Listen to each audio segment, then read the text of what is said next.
Hello and welcome to a new edition of Rendezvous de l'Expertise. We're live from Helsinki, Finland. Expertise France is France's public agency for international technical cooperation. Expertise France works globally to build capacity in many different fields: governance, security, climate, health, and digital transformation. Today's focus, cyber resilience. What role for international cooperation actors? Thank you for joining us from around the world. Our audience is growing fast. Our last show on global health and gender hit a record 3,000 viewers. Thank you for that. To our returning viewers, welcome back. And to our new ones, welcome aboard. I'm Gallagher Fenwick, your host. Up next, we're going to be hearing from the directors of Expertise France and HAUS, our Finnish hosts. But first, let's break down the stakes.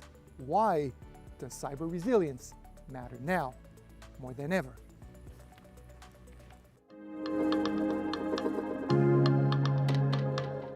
As of early 2026, cyber threats are reshaping our world. Recent years have seen a surge in physical attacks on submarine cables, data centers, and public networks. These attacks reveal a harsh truth. Our physical and digital infrastructure is vulnerable. Let's be clear. While cybersecurity focuses on protecting systems, networks, and data from cyber threats, cyber resilience goes further. It ensures organizations and societies as a whole can prepare for, absorb, recover from, and adapt to cyber incidents. Cyber resilience is a cornerstone of European sovereignty and democratic integrity. Finland's geographical position places it on the front line of this global challenge. The country has become a benchmark in resilience. That's why we're broadcasting here today from the shores of the Baltic Sea to explore firsthand how this Nordic leader is setting the standard. Nordic, Baltic, and Western European partners are joining forces to share lessons, coordinate responses, build capacity. Collaboration is key. But first, on to our next segment, Conversation With.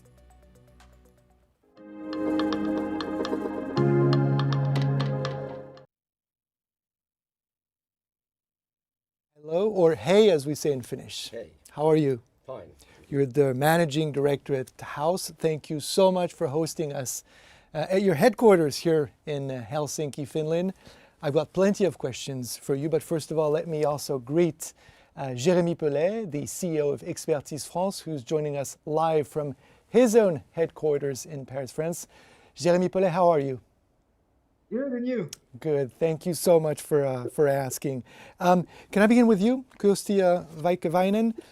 Can you briefly introduce what it is that you do at HAUS and some of the key international topics that you cover as well when walking around your offices, for instance? I know that you play a very important role here in Finland. I saw posters that say, that you're helping Finland build a more efficient government, but you're also active internationally, correct?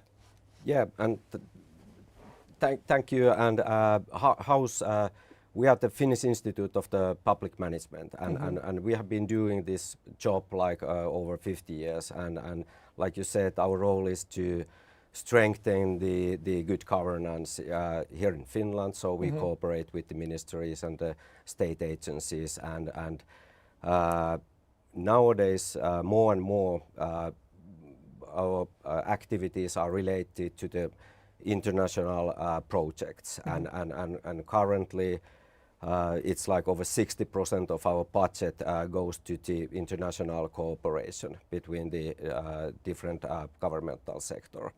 So we have been doing that for a long time. Jérémy Pellet, can I start by asking you the same question, which is to briefly explain what it is that Expertise France does, perhaps for some of our Finnish friends and viewers who may not necessarily be familiar with Expertise France. And can I also ask you to please explain how Expertise France collaborates with European partners like HAUS, for instance, to advance cyber resilience, which obviously is the topic of the day for us? Yeah, thank you, Gallagher, and I'm really happy to be on this rendezvous de l'expertise with Kirsty and HAUS. We do exactly the same job as HAUS in France. Expertise France is the interministerial agency in charge of international technical cooperation, and we're part of the group AFD, the French Development Agency.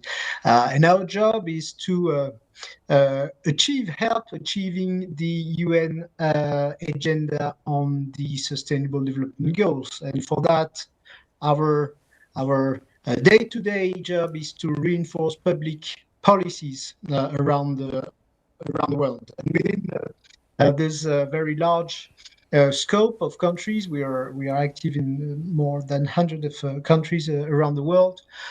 We tend to favor as much as possible a Team Europe approach. We are really convinced that first of all, Team Europe is key in order to turn the European objectives into action. And we are also convinced that when we pool expertise from our 27 different member states, and when we pool the expertise of our technical cooperation agencies, we are all part of a group of agencies. The Practitioners Network and HAUS has joined us very recently. We are convinced that within this power and this amount of expertise, we are stronger. So that's particularly the case for digital. We have a number of projects ongoing with HALT in Botswana, where we are working together on digitalization, and we did a comprehensive cybersecurity assessment, and we organized a hackathon on this issue with HAUS. We also cooperate in Central Asia. We'll probably come back to this part. And we have a growing activity in the field of cybersecurity. Maybe just to go a little bit deeper in this issue, my view, in short, is that we need to focus, to shift a bit the focus from cybersecurity to what we call cyber resilience, because we tend to think that cybersecurity is kind of IT threat, but we know the foreign interference, the risk of manipulation of information. We know all those risks. They tend to be seen as something within the cyber world, but that's actually a very human issue, and actually most of the threats comes from the human factor.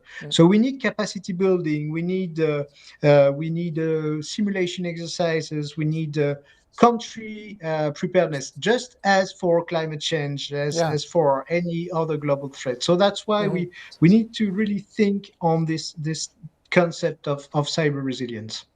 Thank you, Jeremy. Kirsty, what's so unique about this, as Jeremy was explaining right now, this European cooperation? He calls it Team Europe. I understand that you guys are, working together on the European continent, but Jeremy Polesio, Expertise France, was mentioning Botswana, was mentioning Central Asia as well. What's unique about this role of European cooperation in the field of cyber resilience, but also how critical are partnerships in this field, like the one between France, Expertise France, and HAUS? I don't know, can I highlight that enough? But if I think that what is important for the organizations like HAUS here and the Expertise France, what is good for us is that we are kind of, let's say, neutral players, and we are the trusted players, and I think that we also share the same value base. So this kind of building the international cooperation, it's really natural for us, and it's a good thing. And then secondly, if I think that what we have to do in Europe, and like Jeremy said, that we have a big strategies, global gateway, and the policies, and we have to transform the policies into the operational activities and the support and actions, and the European level cooperation is needed there, and because we can't do that alone, and this kind of cooperation, then it makes its value that we can work in a systematic manner, and instead of having this kind of ad hoc projects, and then the benefits are much more bigger and valuable when we do that. Of course, working hand in hand to sort of bring different but complementary aspects to the table when it comes to cyber resilience, but when it comes to global warming, climate, security issues, digital transformation, and capacity building as well, as Jérémy Poulet was just mentioning. Jérémy Poulet, if I can just close this off with one last question to you, and I'd like to ask you to, if possible, share some concrete examples of what your organization, Expertise France, does, I would say, on a global level in terms of advancing cyber resilience. Yeah, just maybe first of all to say that I fully agree with Kirsty. I think we, in the world where we have many countries trying to not depend from just one big partner, I think Europe is seen as a trusted partner, as a neutral partner, and that's the role we are playing, and that's particularly true on cybersecurity. We have more than a dozen projects ongoing on cyber resilience. We work on cybersecurity in Kenya. We support the Kenyan authorities to comply with the European standards.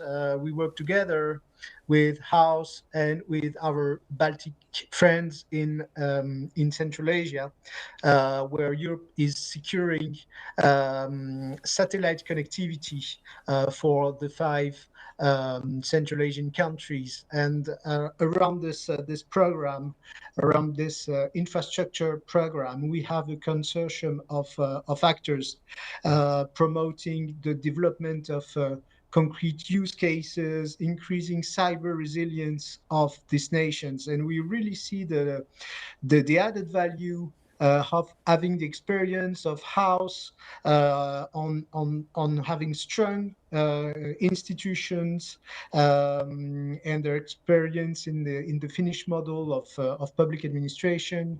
Also the experience of our Baltic friends in terms of cyber resistance and digital defense. And together with our support, I think we have a great showcase of what Europe is able to provide in terms of service for other partner countries. That's the full value of the European cooperation. Thank you so much, Jérémy Poulet, CEO of Expertise France. Merci. And indeed, we're going to be hearing a lot about this transnational, international approach and this, at times, indeed, European approach to tackling the issue, both, as you mentioned, and you stressed that's very important difference between cybersecurity and cyber resilience, which is perhaps a wider net than the one of cybersecurity. Kyösti Vaikevainen, I'm going to shake your hand. I'm going to say kiitos, as we say. Merci beaucoup. Thank you. Merci. Thank you so much. It's going to be time now for our first panel, Cybersecurity of Critical Infrastructures. Settle in for our first big picture.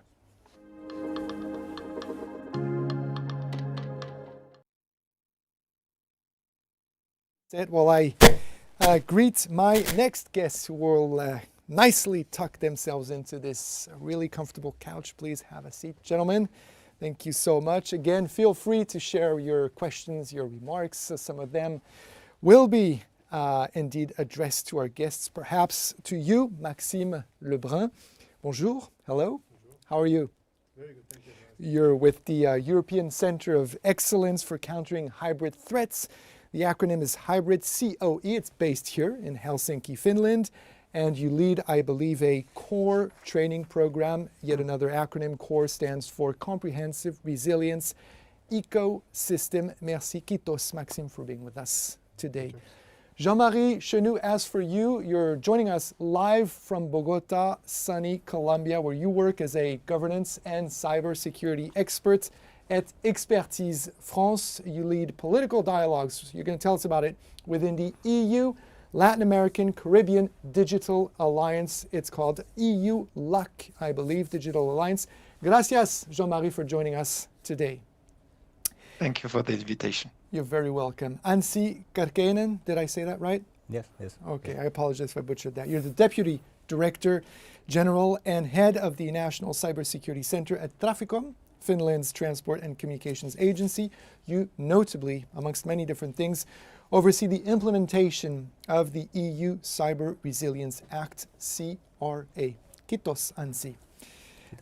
And Jaakko Wallenius, you are Vice President. Wallenius or Wallenius? Wallenius. I'm so sorry. Thank you, Jaakko, for clarifying. You're the Vice President for Resilience and Defense at Elisa Corporation, which is Finland's largest telecom operator. You were explaining this to me, over 30 years of experience in cybersecurity and critical infrastructure protection. Kiitos, Jaakko. Thank you for asking for me You're here. very welcome.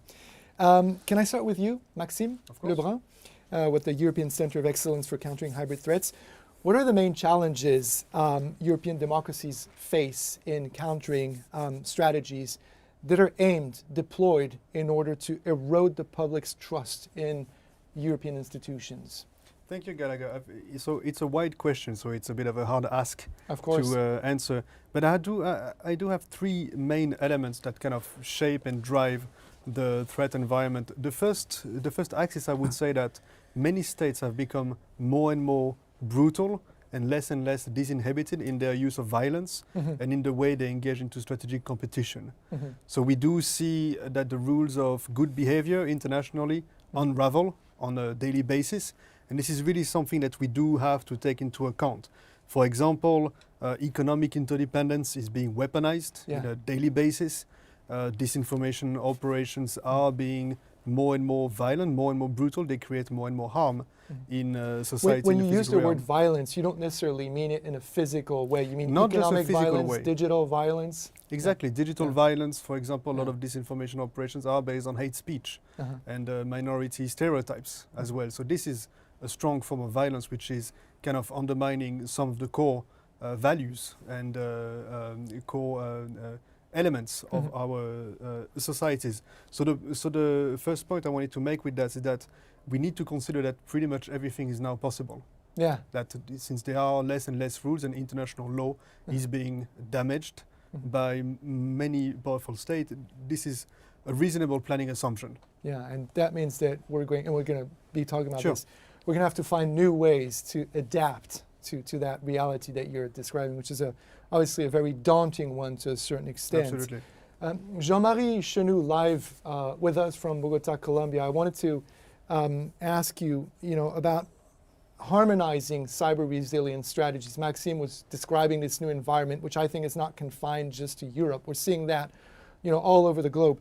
How do you go about harmonizing different cyber resilience strategies in the region that you cover that is so wide, that encompasses, Latin America, the Caribbean, and so you're basically working with and in very different regulatory and technological contexts. So how do you create harmony between those different spaces?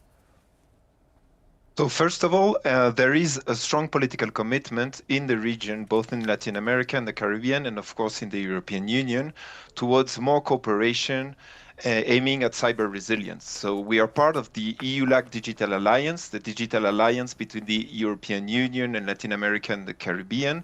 And Expertise France is leading the cybersecurity component of the policy dialogue of the Digital Alliance. So we operate within a framework of an agreement between head of states in both regions. So there is strong political commitment that's on the, let's say, positive side. And the challenge, you mentioned the diversity of the region, and this is the main challenge, actually. It's the structural diversity within the region and between the region and the European Union. So when we try to harmonize, then we work with very institutionalized frameworks, dense regulatory frameworks in the European Union, and maybe much more diverse ecosystems in Latin America and the Caribbean. We work with, for example, Chile, who has a brand new national cybersecurity agency. They have a state-of-the-art cybersecurity law, but we also work with countries that are designing their very first cybersecurity architecture, that are drafting their very first national cybersecurity strategy. So the idea is to how do we face this diversity, and the idea is not to export an EU model that is not maybe a fit for specific countries, but rather to come to operational cooperation and let's say more practical similarity in the way we approach cyber resilience. Yeah, adaptation. I was just, discussing that, talking about that with Maxime Lebrun. Truly feels like it's one of the keys. You can't just take one EU model and sort of stick it on an entirely different geographical area. Thank you, Jean-Marie. We'll be coming back to you. I just want to take a second to acknowledge our viewers who are watching us and saying hi from Tunisia, from Ecuador, might be a friend of yours, Jean-Marie, and also say hi to Menel Ricardo, who's joining us from Angola. So hello to you, Menel Ricardo. Ansi Kerkeinen, Deputy Director General and Head of the National Cybersecurity Center at Finland's Transport and Communication Agency. How do you go about prioritizing investments and resources to address, this wide scope of challenges that we have to confront when resources are limited, and when, for instance, in your case, you're looking at cyber threats in different sectors like aviation, transport, critical infrastructure? How do you go about determining what should come first? Planes, cars, infrastructure? Thank you. Of course, it's a very important question. As you mentioned, resources are not very high all the time. So I think it's the first thing, of course, is to do a risk-based approach to of course, what's a threat landscape and in that way to see in which spots of the infrastructure or the system are those maybe more vulnerable points. But of course, I think also collaboration between government and also private sector is very important, because 90% of the Finnish critical infrastructure is still owned and maintained by private sector. So having a good trusted cooperation between government and private sector is very important to actually discuss and maybe also decide together what are those points in the whole system in which we can and which is very let's say beneficial to invest in, so that the impact will be the biggest or the high. So that and also many times it's kind of not having a very fancy things, but maybe building maturity from the bottom. So doing basic things first. Yeah, and learning from that experience. Yeah. You were just mentioning public-private partnerships, and I know it's a big topic for you, Jaakko Wallenius. You are Vice President for Resilience and Defense at Elisa Corporation. On public-private partnerships, when preparing for this show, you were insisting on one word, which I think is a key pillar in your operating philosophy. Correct me if I'm wrong. That word is trust. How do you go about building trust between, as Ansi was just saying, the private and the public sectors? Yeah, thanks for asking. It's the trust is important factor, especially in this time when the security situation is changing, and we're facing different kinds of threats. And one of the things that we have been considering, and we have our experience in Finland in a way that even though you have a rigid legislation, you have to have some kind of way to implement it. So unless you don't implement, you have only paper. And implementation goes with a cooperation, with a shared interests and trust. Trust you can also interpret as an understanding. It's not question on if somebody is cheating or not. It's question of understanding and being able to share information, share knowledge, and share ideas and also share experiences. And we have we can promote strongly on idea on discussing, also disagreeing, because not always you have the similar approach with for instance with government. With ANSYS organization, we are in quite often cooperating. We have different views, but we are able to find kind of conclusions that are fulfilling the actual need. Then we need to have tools. We need to have ways of communicating. We have to have ways for kind of maintaining that trust also. It's a cultural issue also. So let me just insist on the fact that you guys right here represent, public and private sector and working hand in hand. So important. Thank you for insisting on that, Jaakko. Maxime, if I can just turn to you. I know that one of the topics that you're looking at, and I said so when introducing you, we're in Helsinki, Finland, which is where you're based. This is a country that recently applied to NATO and got admitted into NATO. And I think that one of your focuses is looking at how coordination between the EU and NATO can be improved. Can you, perhaps share with us some of the leads that you're looking at in terms of, how that can be advanced, how that can be conducted, done, in terms of improving coordination between these two entities, specifically on the issue of cyber resilience?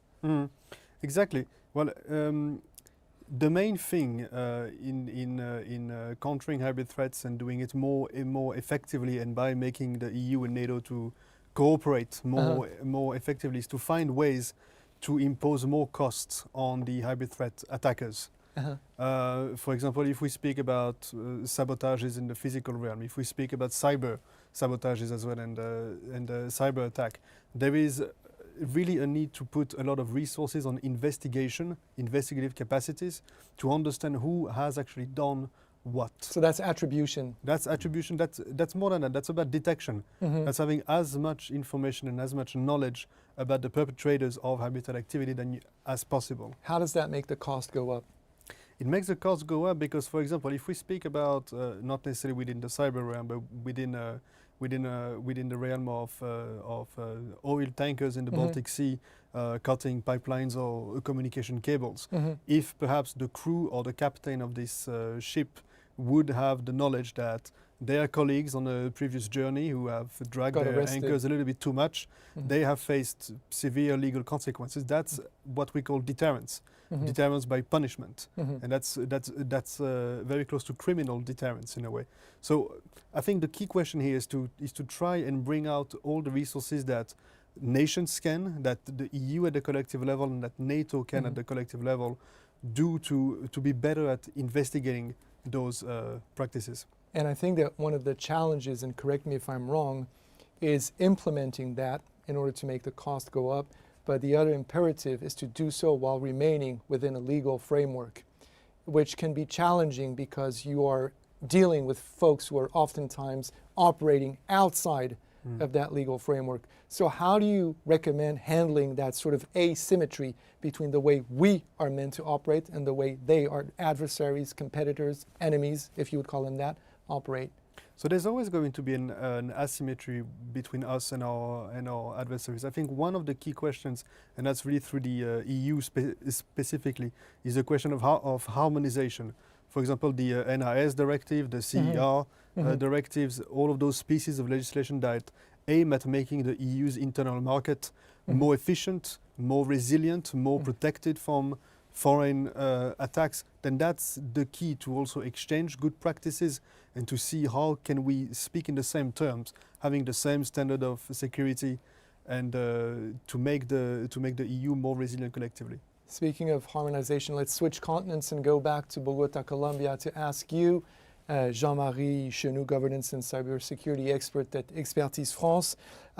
How would you say do initiatives like the one that you work on and with the EU, Latin American Caribbean Digital Alliance, contribute to enhancing the protection of democracies against, transnational cyber threats?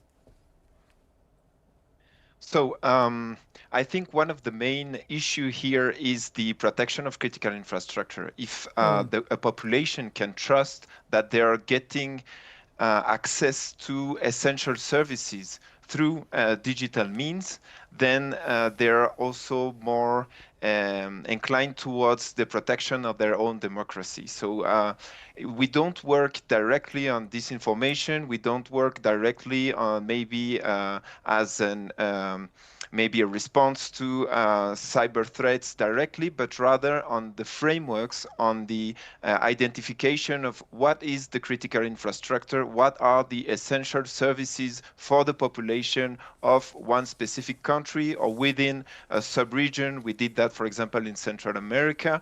We help countries in Central America define what critical infrastructure and essential services are and how to protect them.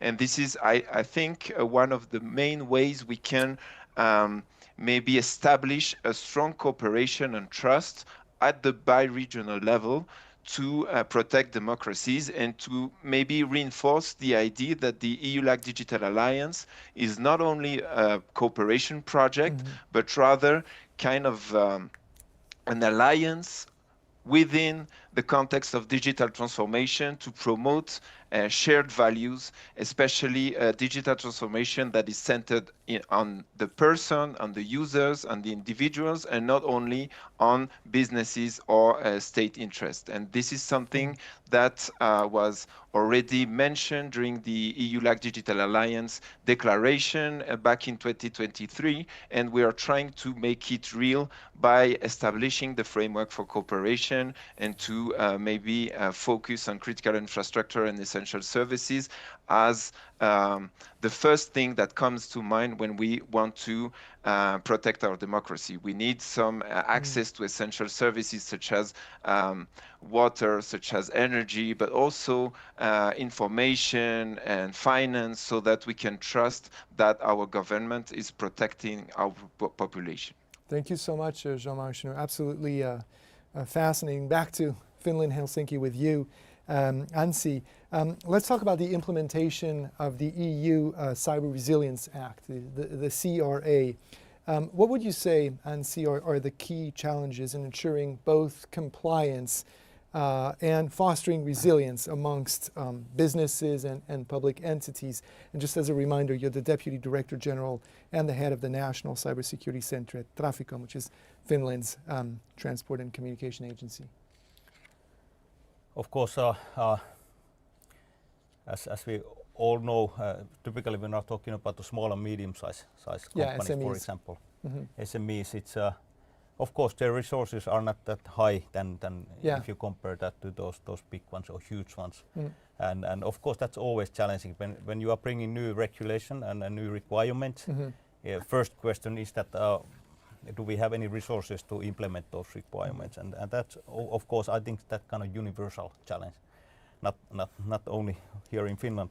And of course many times it could be some kind of understanding issue if they understand correctly things and that way kind of low awareness in that case. So costs and budgets also challenging them. But what we do and what our kind of national approach, I think in all the cases is that we try to do things like more like beforehand than after. So anticipation rather than reaction. Exactly. So what we do and what we've done also, for example, with NIS2 is that we try to give lots of guidance and give them practical information how to implement things. Maybe a quick word about NIS2, if you can, for those of us, those of our viewers who don't necessarily know what NIS2 is, just one word about it, maybe. Yeah, it's a EU regulation of cybersecurity or information security, and which was actually updated a couple of years ago, I think already. And now I think most of the countries in EU are already accepted their national laws about that. But anyway, it gives more requirements to critical infrastructure service providers, like overall. Jaakko Valenius, so you work for Finland's largest telecom operator. What would you say are the most pressing challenges when it comes to ensuring the resilience of infrastructure like the one that you're in charge of defending at Elisa? Yes, well, maybe the largest challenge is the change in the security environment. Yes. Yeah. Because now there's we have to take into consideration that there's a stronger risk on state-backed actors behind, and there might be some kind of more aggressive objective than just to, for instance, steal something.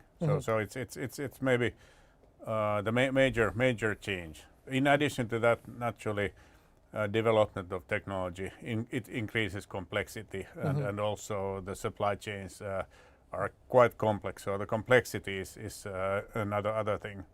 Maybe the third thing is the required investment. As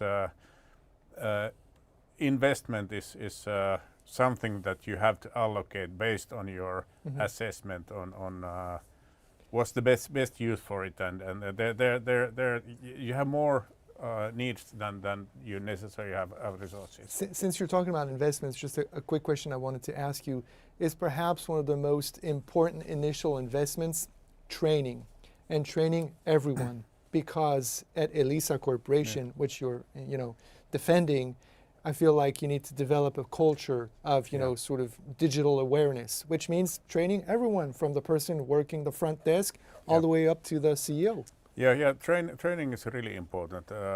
Knowledge or skills in different levels, in different ways. It's a kind of foundation. If you're considering cyber resilience, it's also it's risk management. It's general management. So it's quite broad topic. And one of the things I want to emphasize is that the investment is not necessarily always money. It's also kind of processes, cooperation, and as you said, very well training. Thank you. Maxime Lebrun, quickly, I really wanted to ask you about cognitive warfare, because I know that that's one of your topics. If you can just in one sentence explain what cognitive warfare is. I think it's not necessarily clear for everyone who's watching us. And the obvious question is, once you're dealing with cognitive warfare, what needs to be done in order to protect our, for instance, European information space from the influence of authoritarian regimes, which are using hybrid means to sort of pollute, attack that space?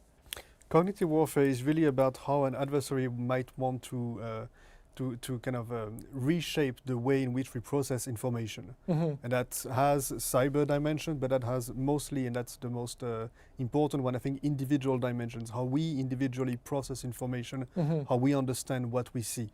And the key question here is definitely the regulation of the information space, which is definitely a slippery slope. But because people will accuse you of censorship. Exactly. And most often calls for ending censorship end up in making social media more dangerous.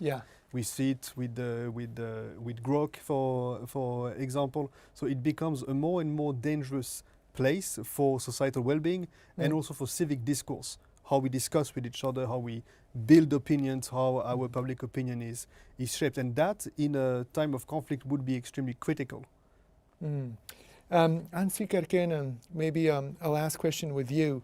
What role does Finland play in shaping EU, wide cybersecurity policies? Obviously, Finland has become incredibly influential on the topic, both, I would say, of cybersecurity, but also cyber resilience.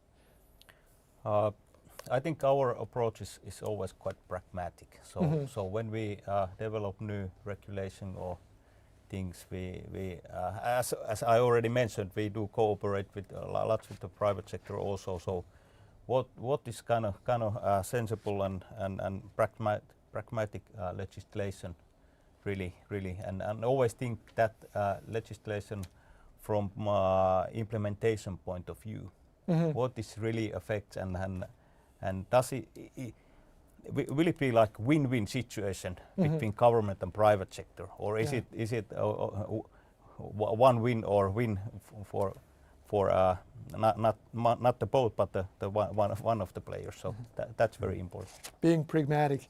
Thank you so much. Unfortunately, that's all we have time for. Gentlemen, it's been an absolute pleasure. I want to thank you again for the very inspiring conversation. Maxime Lebrun with the European Center of Excellence for Countering Hybrid Threats. Merci. Thank you. Jean-Marie Chenoux, governance and cybersecurity expert at Expertise France, who was just joining us live from Bogota, Colombia. Muchísimas gracias, señor Chenoux. Ansi Kerkenen, and I'm so sorry, I'm probably mispronouncing your last name. You're being so polite about it. You are the Deputy Director General and Head of the National Cybersecurity Center at Traficom, which is Finland's transport and communications agency. Kiitos. And you, Jaakko Valenius, you are the Vice President for Resilience and Defense at Elisa Corporation, Finland's largest telecom operator. Kiitos to you. Kiitos. As well.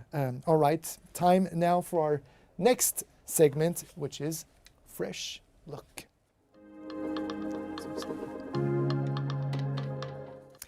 And that fresh perspective begins with you, Laurent Richard. You are the founder and CEO of Forbidden Stories, a groundbreaking organization. I'm so happy I can see you, Laurent Richard. You are dedicated to protecting and continuing the work of journalists who are threatened, imprisoned, or killed. Forbidden Stories is a global network of journalists committed to ensuring that no story dies with a reporter. The organization, I quote, exposes corruption, human rights abuses, and threats to democracy, ensuring that truth always reaches the public. You're a former investigative journalist yourself, Laurent, and you've worked actually with major international media outlets. Thank you so much for joining us, Laurent Richard. How are you? Hi, thank you for having me. Thank you so much. I'm very happy to join the conversation. You're very welcome. Let's start with mission and impact. I just wanted to start with a very first and basic question, which is how did you come up with this idea or the concept of Forbidden Stories? And if you could share with us a specific example of where and how your organization's work has led to tangible change or justice. Yeah, so the idea of Forbidden Stories is quite simple, that when one journalist is killed, we are 50 to rise. We are 50 to pursue the work of the journalists who have been killed, who have been jailed, who have been threatened, with two goals. The first one is to make sure we get access to the stories. We get access to the very information others wanted to silence. And the second goal is to send a signal to the enemies of the free press, to tell them that killing the journalist won't kill the story. So that's our mission. This is what we call collaborative journalism. That means that we are leading at Forbidden Stories a large network of investigative reporters, of newsroom, more than 100 newsroom, more than 300 journalists, from the Washington Post in the US to Le Monde in France to The Guardian in the UK, and many other outlets all over the world. And the concept is this one. We are putting up our resources to make sure we're going to be stronger together. We are doing what we call collaborative journalism, because collaboration will bring protection, resources, and impact. And the idea at the beginning I got is I'm still an investigative reporter for investigating that very complex stories for the past 25 years. And at some point, after reporting in many countries where press freedom was not a reality, where some friends of mine have been arrested, as well, the neighbor of the production company I used to work for in Paris, at Première Ligne, our neighbors were the Charlie Hebdo team. Wow. And so that day on January 2015, on 7 January 2015, I arrived just a few minutes after the attack, after the terrorists escaped the building. And so I saw my neighbors and people who were doing the same work as me who have been killed. And we tried and we did everything we were able to do to help the survivors. So since that day, I asked myself what I can do to pursue the work of others who have been killed and to keep the stories alive. And so that's a way to basically defeat impunity with journalism, with collaborative journalism. It doesn't make sense to kill a journalist if you know that 50 others are ready to pursue the work. Yeah. When preparing for this show, Laurent, I had a talk with your colleague Emma, and I'm ashamed to say I didn't know about this initiative that you guys created, and that seems absolutely essential. So smart. It's called SafeBox. And I just wanted to know if you could explain for our viewers what SafeBox is, how do you access it, and why is it so vital and so important? Yes, absolutely. So basically, the SafeBox network, it's a kind of virtual vault where the journalists who are the most in danger all over the globe are putting their ongoing investigation into our SafeBox. And in case something is happening to them, might happen to them, if they got killed, if they got arrested, if they got jailed, if they disappear, we will pursue their work. And we will make sure that we will amplify the stories. So this is basically the stress and effect applied to journalism. And what is important here is not only to pursue the work, is for the journalist who is under threat to let his enemies, to let his adversaries, those who are threatening him, making them aware that he's not anymore alone, that his story has a backup somewhere with the international consortium of journalists. And so this is acting as a deterrent, and more than 230 journalists worldwide are using the SafeBox network every day. And back to your initial question, most of the stories we are covering now are mostly about environmental crimes, corruption, money laundering. Those are the topics that matters for all of us.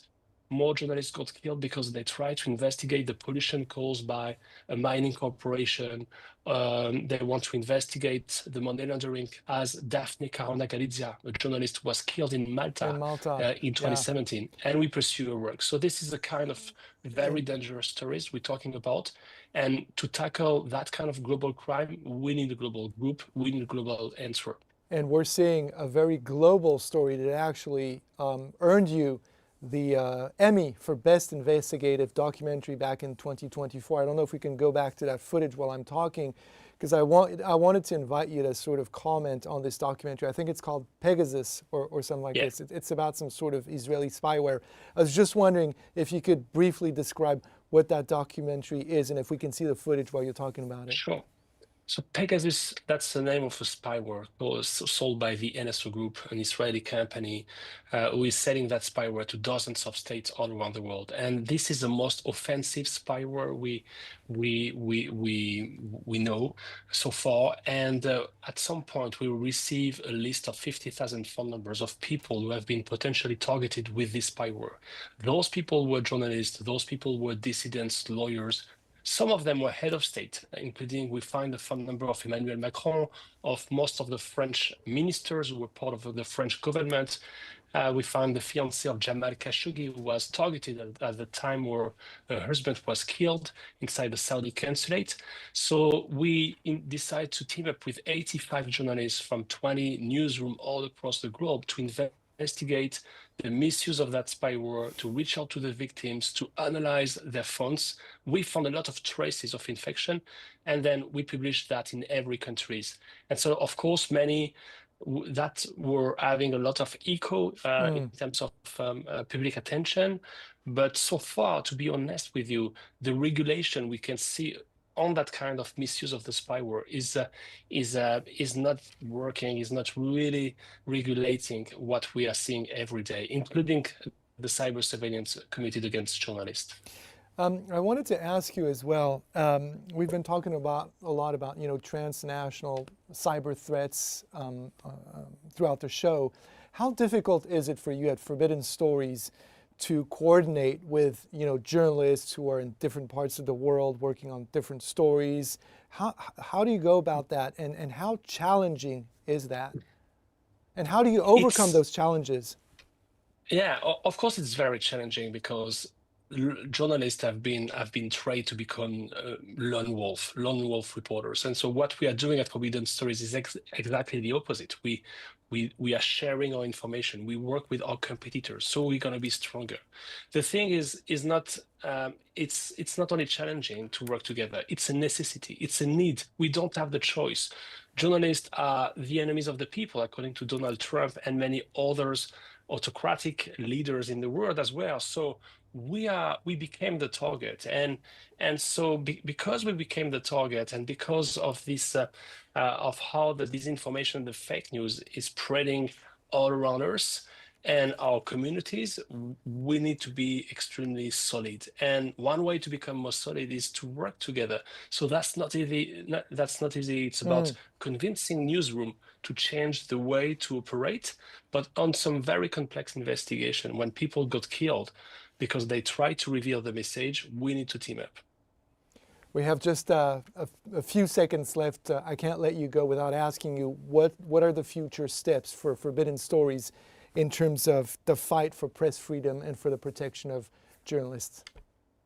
I think first, the next step is really to transform our organization into a global mechanism. I believe that collaborative journalism is the only future of journalism. I believe that only a collective intelligence coming from civil society, including journalists, should fight against the disinformation industry we are witnessing and we are suffering. Laurent Richard, founder and CEO of Forbidden Stories, thank you so much, and merci beaucoup. Thank you so and much. I invite all of those who are connected to visit the website that you founded, forbiddenstories.org. Time now for our second panel, Building Cyber Resilient Societies. Settle in for our second big picture. Feel free to send some questions or remarks, which we will be sharing with our guests, whom I will now be welcoming, starting with you, Markus Holmgren. How are you? I'm great, thank you. You're welcome. You're a research fellow at the Finnish Institute of International Affairs, where you specialize, amongst other things, in geoeconomics, digital resilience, and the geopolitics of technology. Kiitos, Markus. Kiitos. Christelle Amélie Emre, you're a digital and cyber policy advisor at the Estonian Ministry of Foreign Affairs. You took a ferry, I think, to come to Finland, Exactly. correct? Yeah, yes. Thank you so much. You contribute to the promotion of Estonia's cyber resilience model, one of the most advanced, I would say, models in Europe. Aita? Yes, perfect. Thank you in Merci Estonian. beaucoup. It's not perfect, but I give it a try. And you, Marion Lindroth, you're a cybersecurity expert and project manager for the Cyber Citizen Initiative at Aalto University here in Finland. As such, you specialize in developing civic cybersecurity skills, and you've contributed to research on cybersecurity education across Europe. Kiitos. Et vous, Denis Boyer, vous êtes chargé de mission sensibilisation in charge of raising awareness to cyber risks at the core of the cybermalveillance.gouv.fr initiative. You are with us from France, and you are working at Cybermalveillance in 2022.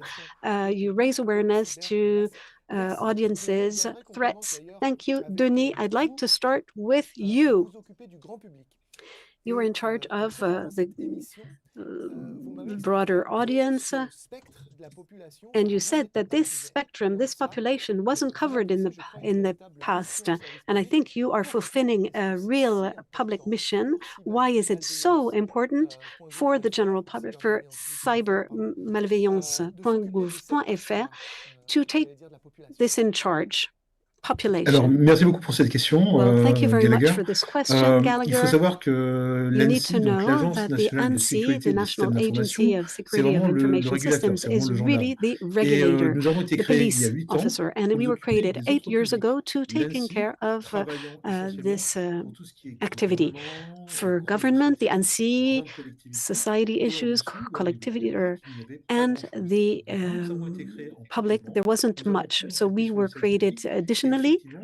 And indeed, raising awareness, bringing culture on IT and internet is crucial, because behind each of the professionals, there are individuals. We were created in order to do so, to raise awareness and assistance as well. Thank you very much, Denis. Marcus? Thank you. You're a research fellow at the Finnish Institute of International Affairs. I wanted to talk to you about whole of society resilience. We just heard from Denis how important it is, to talk to everyone about cyber resilience. What would you say are the most effective strategies in terms of engaging citizens businesses and governments in a coordinated effort to confront or counter hybrid threats? Well, I think it's a difficult question in a sense because of you have to divide the responsibilities or keep them in hand.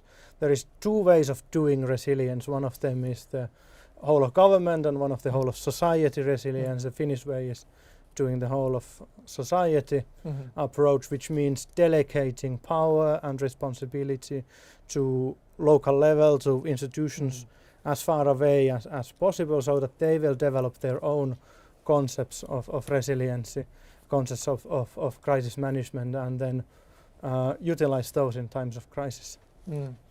Kristel Amelie Emre, Digital and Cyber Policy Advisor at the Estonian Ministry of Foreign Affairs. Obviously, I think the Estonian model is a pretty prominent model for a lot of European nations because of the massive attack that you guys underwent, I think, back in 2007, right? Indeed, yeah. What lessons should we as Europeans learn from the Estonian experience, according to you? Thank you very much. It's a great question. I try to be brief. So indeed, Estonia faced a cyber attack in 2007. It was a first big cyber attack facing a sovereign state. That's why it's really important. And that pushed Estonia to treat cybersecurity as a strategic issue, not just an IT issue. And Estonia started treating it as part of foreign and security policy, and already in 2008 created a cybersecurity strategy, which was also one of the first ones in the world, and also put in place the coordination in the government. Second important aspect here is the private and public partnership. That was quite a lot discussed already in the first panel. Yeah, with Ansi and Jaakko. Exactly, and I very much agree what was said before. Also, it's a very important pillar for Estonia. Already in 2007, when the cyber attack took place, it was because of the private and public sector cooperation that helped detect the attack in a matter of hours, not weeks or months. And another important aspect is also transparency. Estonia is trying to be very transparent. Every year, Information System Authority is publishing a yearbook where all the incidents and situation of the cyberspace is presented, and today they... So this is transparency from the government vis-a-vis its citizens, right? Citizens, and also internationally. It's published also in English. Okay. So just to, show what's going on, not to hide what's going on. And does this yearbook also tackle the issue of attribution? Do you also mention where these attacks are coming from with a degree of certainty? Yes, the attribution aspect was also mentioned there. What I'm trying to say here is that it was the last year's book was published just today. Soon it will be available also in English. Also different aspects are published there. And just I'd like to highlight one interesting finding there. Obviously, we can say that the cyberspace is becoming more and more complicated, more and more threats, but 2/3 of the cyber incidents with real impact took place because of fraud and phishing in Estonia.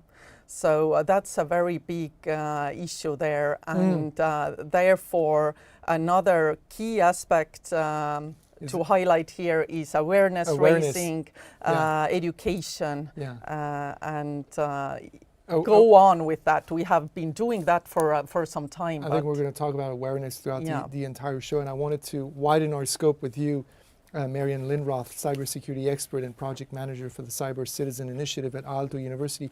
You work with the Cyber Citizen project that aims, I believe, at building a common model for cybersecurity skills across EU member states. That's why I'm saying, let's widen the scope.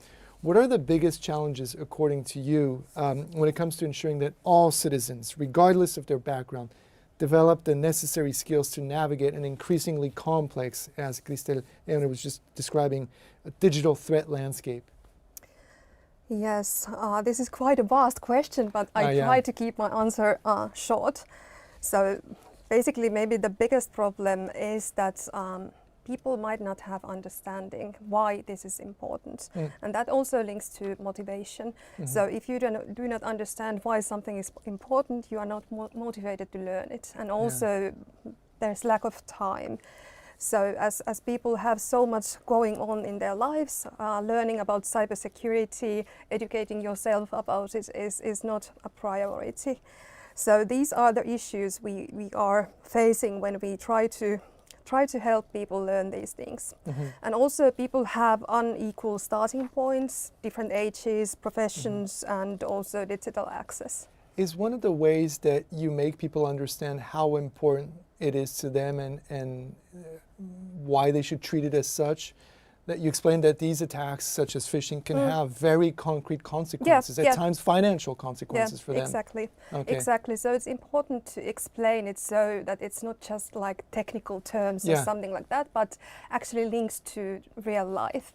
So concrete examples, and also one size doesn't fit all. So not everyone wants to learn from videos or have e-learnings or do some quizzes or things like that. So we have to have variety of different kind of methods for people to learn, and also as they have different kind of time limitations, they must have someone who wants to learn more must have more accessible information available, and those who just want to have some glimpse, they can have shorter ones. Awareness in French is sensibilisation, et c'est l'opportunité pour moi de me tourner à nouveau vers vous, Denis Boyer. Now I'm turning now to you, Denis Boyer, working on cyber risk at cybermalveillance.gouv.fr. Denis, you insist on the need of raising awareness permanently in order to anchor, to root, and this is what you explained to me, the cyber culture within organizations and populations, and you are taking part to an initiative, the Cyber Month, which is unrolling on the European level. Maybe you can say a word on that, Denis.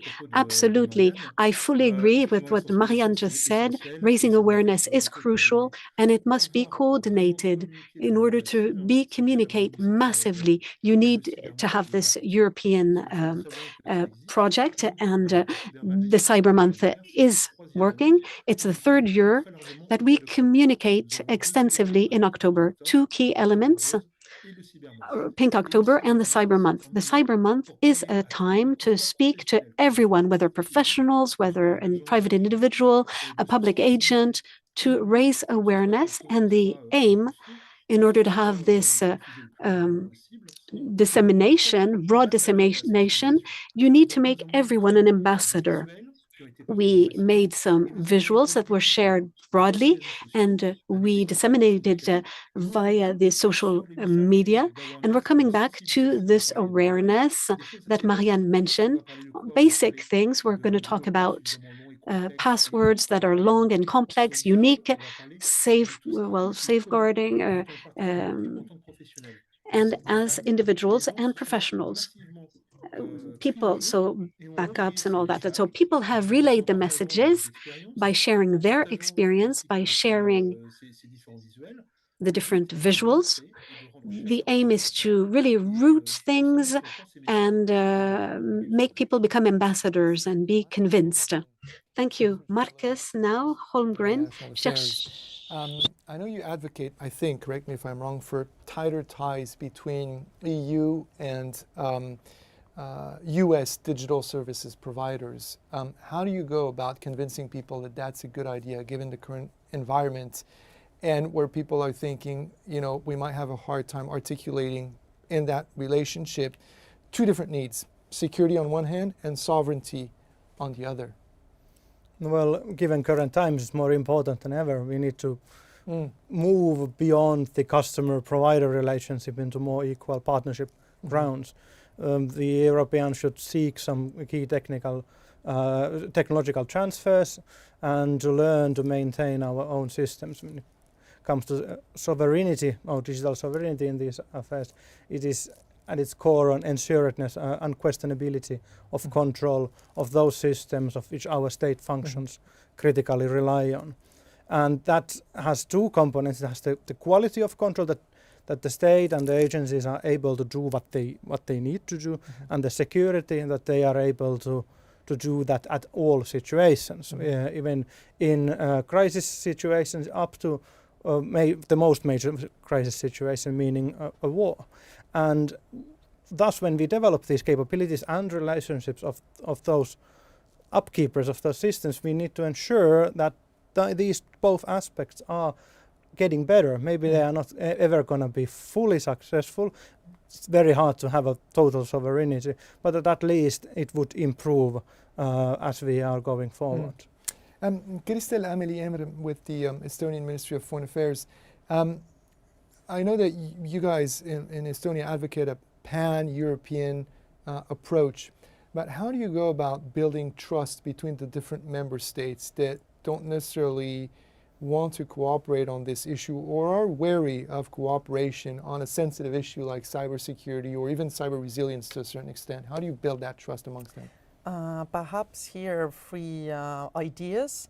Firstly is the cooperation in multilateral organizations. We were also discussing earlier EU and NATO in the first panel, how to improve the cooperation there. Also there is United Nations, and that is important to align threat perception and promote responsible state behavior in cyberspace. Secondly, joint exercises and research. For instance, in Tallinn, we have a NATO Cooperative Cyber Defense Center of Excellence. And they're running, for instance, a large-scale training called Locked Shields. That's also very important to promote trust. Also, this center, they are doing joint research programs, for instance, on international law, which plays also a very important role in cyber discussions. And thirdly, capacity building. That's very important to build trust between the countries which are more advanced digitally and less advanced digitally. So I would say that these, for instance. Marian Lindroth, I was asking Markus a couple minutes earlier about, that articulation between security and sovereignty. I wanted to ask you about two other ideas that aren't necessarily easy to articulate together when we're talking about cyber resilience, and that's healthcare and, data protection. You've emphasized the need for regular pan-European cybersecurity exercises in healthcare. How can hospitals and healthcare providers balance the demands of patient care with the urgent need to prepare for and respond to cyber threats? So basically, the reality of healthcare is that patient care comes first, and cybersecurity is often seen like as an extra work. And this is the problem. And I do think that the key shift would be integration, not addition. So basically exercising, creating new processes, all that, it should be integrated to existing structures. So basically emergency preparedness and continuity planning, all that, safety drills and crisis protocols, they have it in place for physical security. So maybe cybersecurity could be embedded in that. And also this European cooperation reduces the burden. So smaller hospitals, of course, lack resources. They could collaborate with other smaller hospitals, maybe have joint exercises or share the best practices and things like that. Because the fragmentation weakens the resilience. And also, as mentioned, shared scenarios, exercises, maturity models, all this could be shared within the community. But this is maybe where we need EU or nation-to-nation collaboration so that we have the structure for sharing all this. Denis Boyer, si je peux me tourner vers vous à nouveau. Denis Boyer, may I turn to you? You are in charge of raising awareness to cyber risks for cybermalveillance.gouv.fr.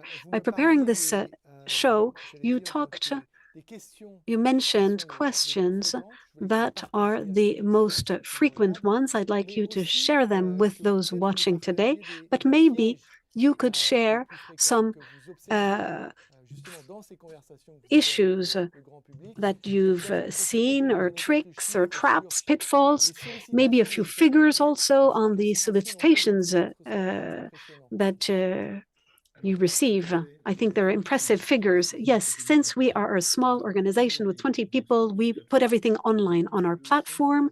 We have more than 5.1 million visitors in 2025, and we had more than 500,000 assistance demands for professional, 28,000, or local authority.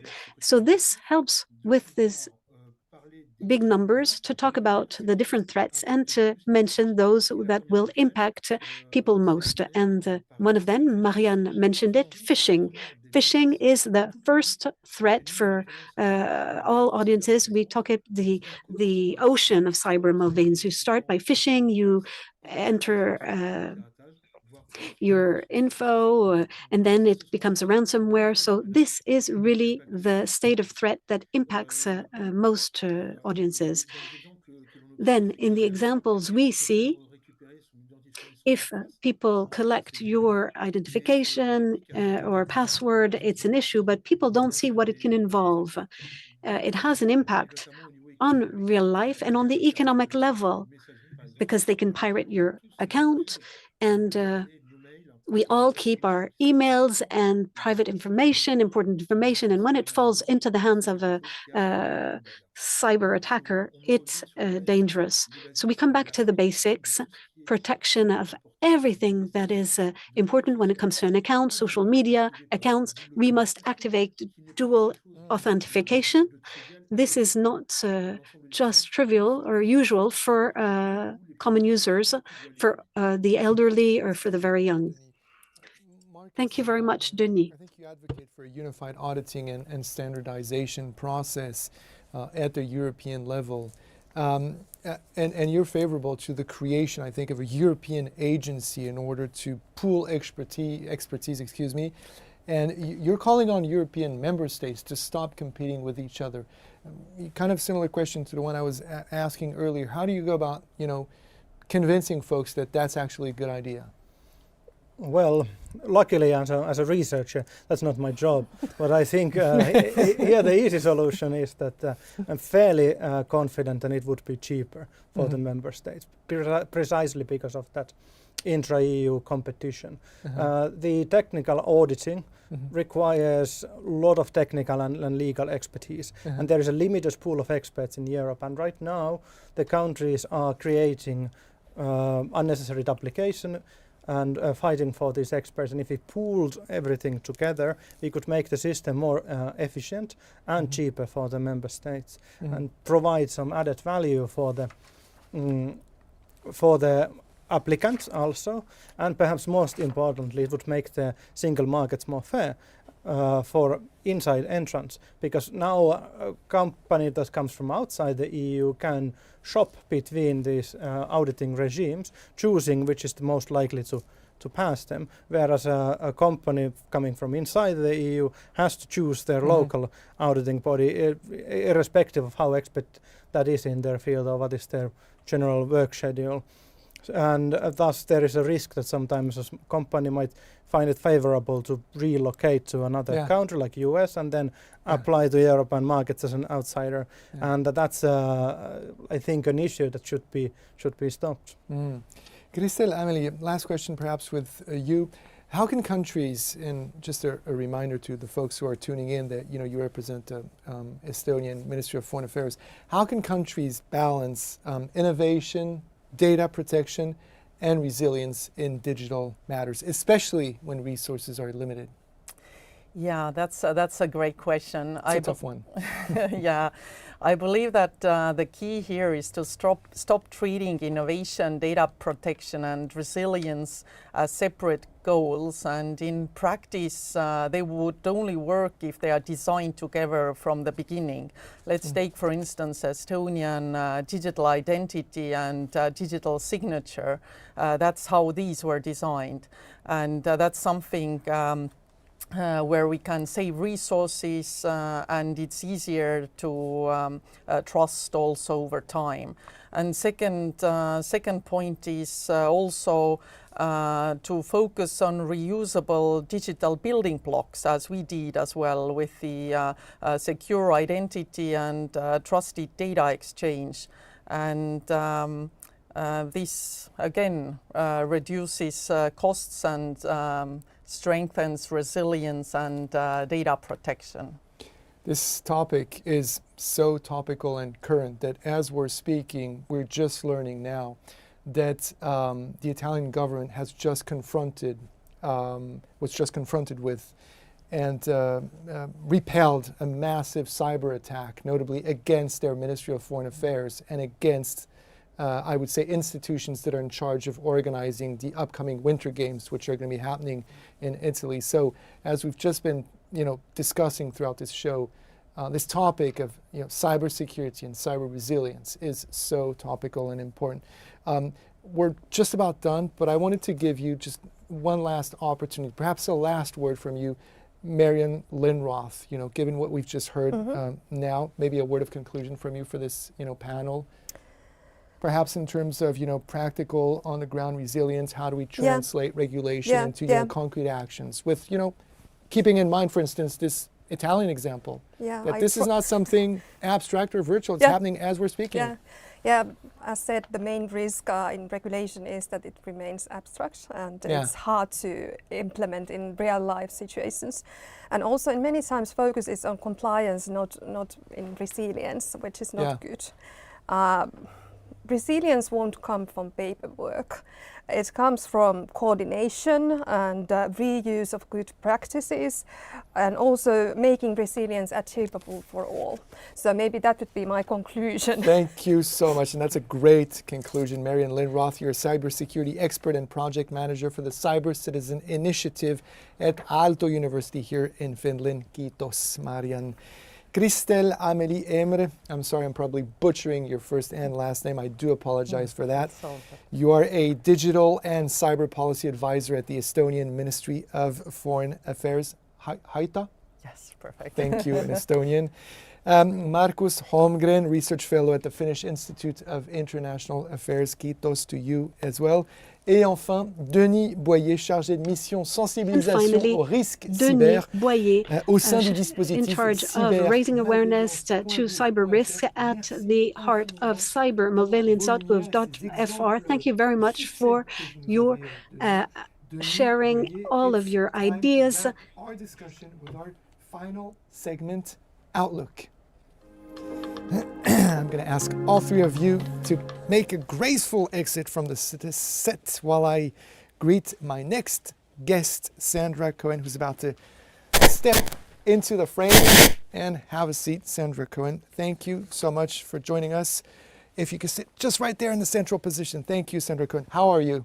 I'm fine, and you? I'm good. Thank you so much. You're the deputy head of mission at the French embassy here in Helsinki, Finland. You're an experienced diplomat, and you play, I would say, a pivotal role in strengthening bilateral relations between the country you represent, France, and our local hosts, Finland, particularly on issues of cybersecurity. So we want to hear you about this. But you also strengthen that bilateral relationship on digital innovation, resilience of critical infrastructure. And obviously, and I'm just going to state the obvious, this is so important given that both countries, Finland and France, are part of the EU and of NATO. Before we get into that, maybe just a first impression without expressing any preference. We just had a hour-long conversation, 2 different panels. Is there perhaps a thought or an idea you wanted to highlight? Yes, thank you, Gallagher. And first of all, before answering your question, I would like to thank you for having chosen Helsinki to host this It was an obvious choice. Yes, to my eyes, after 2 years in Finland, I think Finland and the Baltics are, in general, are a wonderful example. Yeah. And I want to say that Finland, in particular, they have this attitude towards any threat that is cool, calm, collect. I'm just going to interrupt you for a second. We're going to adjust your mic because there's a slight brush. Yeah, I think that's much better. Perfect. So back to what you were saying. I'm so sorry for interrupting you. So Finland is a cool, calm, collect country. Absolutely. And it is this way because they are prepared.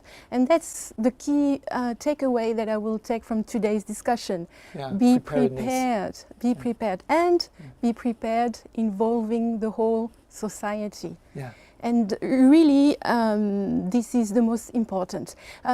Your previous speakers have mentioned that the world is becoming brutal, that the threats are becoming more and more complex, and we need everybody at the table to deal with that. So there are also many other takeaways that I could mention. For instance, the cyber resilience is much more than cybersecurity. And I was really impressed by the journalist who came up and explained all the threats that journalists are facing. Yeah. Journalists through social media, they are facing a lot of threats personally, and their protection is key for our democracy and our resilience as a whole. So this was really impressive to hear such a testimony.